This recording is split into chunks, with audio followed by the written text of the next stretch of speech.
Winning the World Cup does not always begin a dynasty. Sometimes it begins a decline. Italy won in 2006 and was eliminated in the group stage in 2010. Spain won in 2010 and was eliminated in the group stage in 2014. Germany won in 2014 and was eliminated in the group stage in 2018. The pattern is not universal. Brazil reached the quarterfinals after winning in 2002, and France reached the final again after winning in 2018, falling to Argentina on penalties. But for the federations that fit the pattern, the decline is structural, not random. The 2025 Cup champion will receive $50 million in prize money from FIFA, the largest single champion payout in the tournament's history, drawn from a total prize pool of $655 million. The federation that takes home that check also takes home the largest structural problem in global football administration. A windfall arrives. Wages on the winning roster inflate. Infrastructure investments overcommit. The administrative culture shifts toward loss aversion. By the next World Cup cycle, the federation that won is statistically more likely than its peers to underperform. This is not luck, it is the economics of winning the World Cup. Understanding the curse starts with understanding the payment. FIFA does not pay the winning players directly. FIFA pays the winning federation. The federation is then responsible for distributing the prize money to players according to whatever contractual arrangement was negotiated before the tournament. The 2026 prize fund is the largest in tournament history, $655 million total, with $50 million going to the champion. The 2022 Qatar tournament had a total pool of $440 million, with $42 million going to Argentina.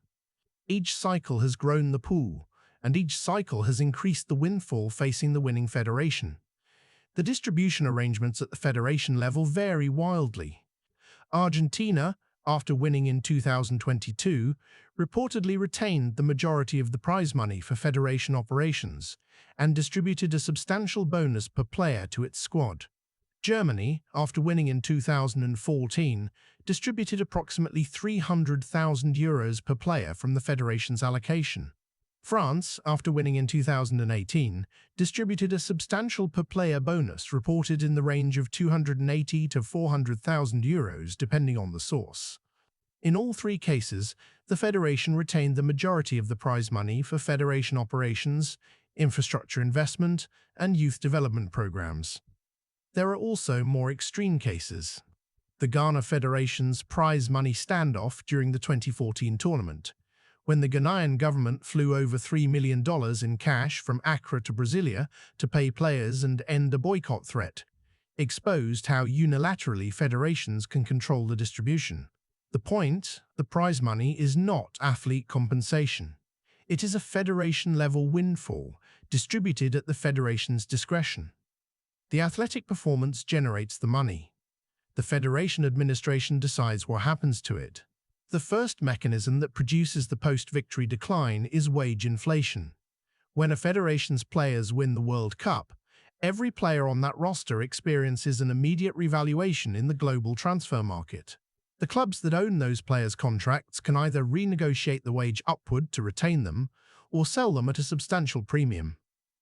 Either way, the cost of fielding the winning squad in domestic league play and at the next major tournament increases substantially.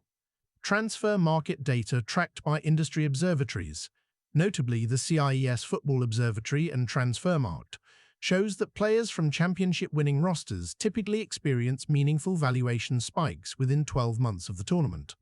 The federation does not pay these wages directly, clubs do, but the federation's ability to assemble the same squad for the next World Cup is constrained by what those players now cost in their club contracts. The wage inflation hits the federation indirectly through scheduling, friendly match arrangements, and squad availability. Top players on inflated contracts are more frequently sidelined by their clubs for high-risk international duty. The federation that won is structurally less able to field its winning roster again. By the next World Cup cycle, the squad has aged, the cheaper younger players who would have grown into roles have been bypassed in favor of paying premiums for the established winners, and the talent pipeline has thinned. This is the first inflationary trap. The second mechanism is infrastructure overcommitment. A federation that wins the World Cup is under immediate political and fan pressure to invest the prize money in legacy projects. New training facilities, expanded youth academies, renovated headquarters, technology upgrades. These projects make sense in the moment. They also commit the federation to ongoing operational costs that persist long after the prize money is spent. The German Federation, after winning in 2014, expanded its talent development program substantially. The annual operating cost of these expanded programs added meaningfully to the federation's fixed cost base.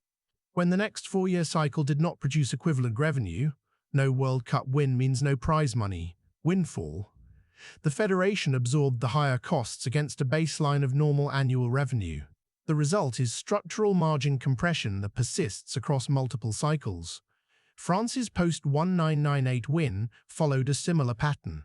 The federation invested heavily in regional academies and youth infrastructure, which produced a generation of talent that won France the 2018 World Cup 20 years later. The investment paid off, eventually.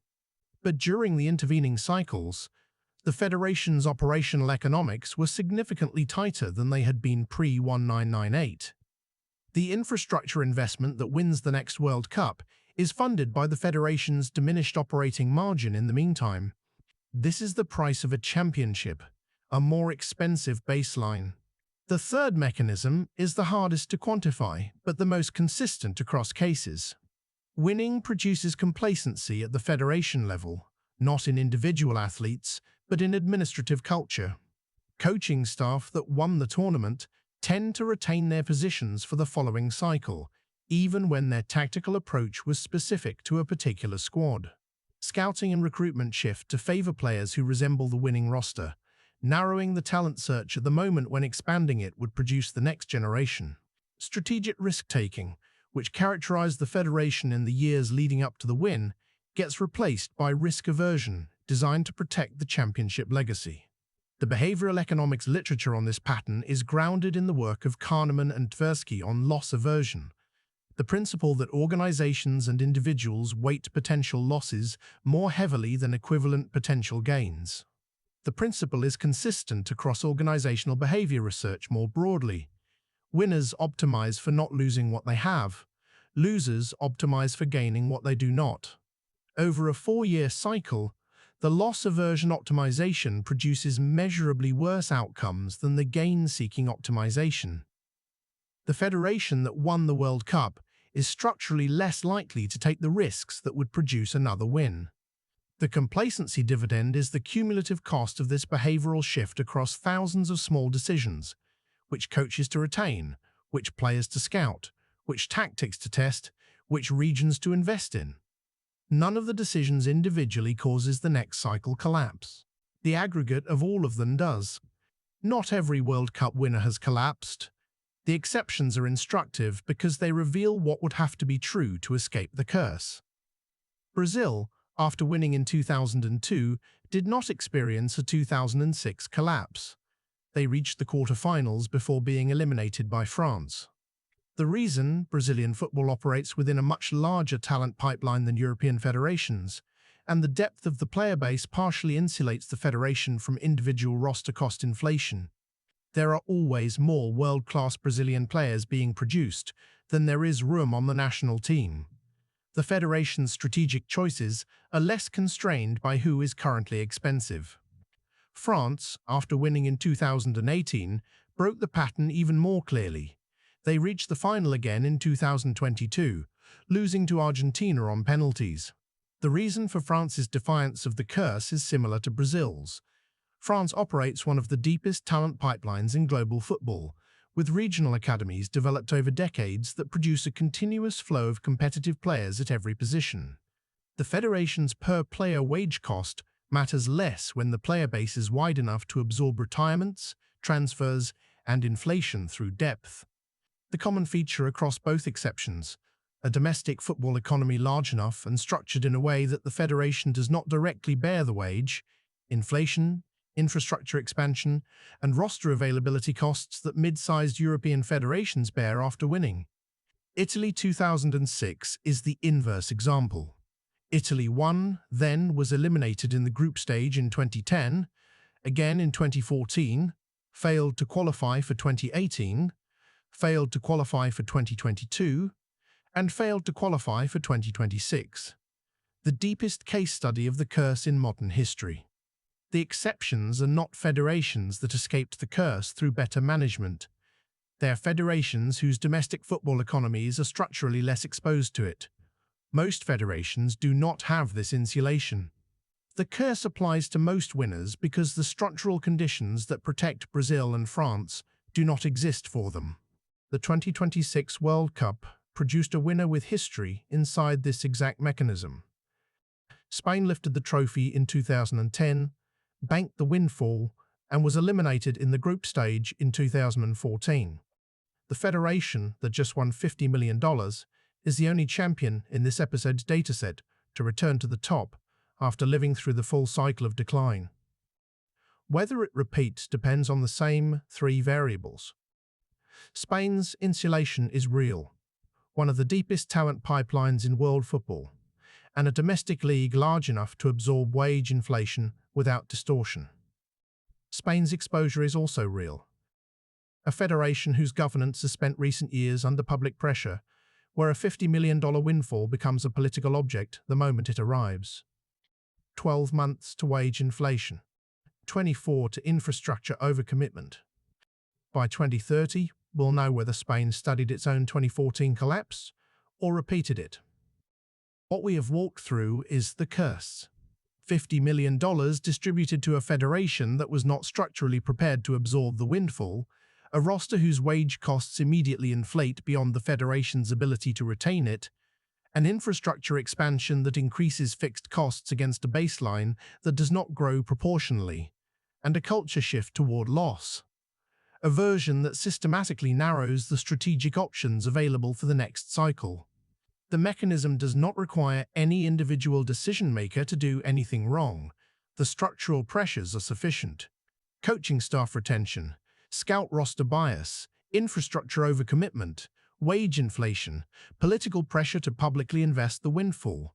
Each of these is rational at the federation level when viewed in isolation. In aggregate, they produce the predictable post-championship decline that we have observed across Italy 2006, Spain 2010, Germany 2014, and many earlier examples. The exceptions, Brazil 2002, France 2018, are notable precisely because they had structural insulation that most federations do not. The lesson is not that winning the World Cup is bad. The lesson is that the architecture of FIFA's prize money distribution, combined with the structural realities of how federations spend windfalls, produces a system in which winning the largest sporting event on Earth is often followed by a measurable decline in athletic performance across the subsequent cycle. The check arrives. The trophy is lifted. For most federations, the cycle of decline begins. This is not the story everyone tells about winning the World Cup. It is the story the books tell 3 years later. They often do. Subscribe for more of the economics behind the institutions and events that shape everyday life.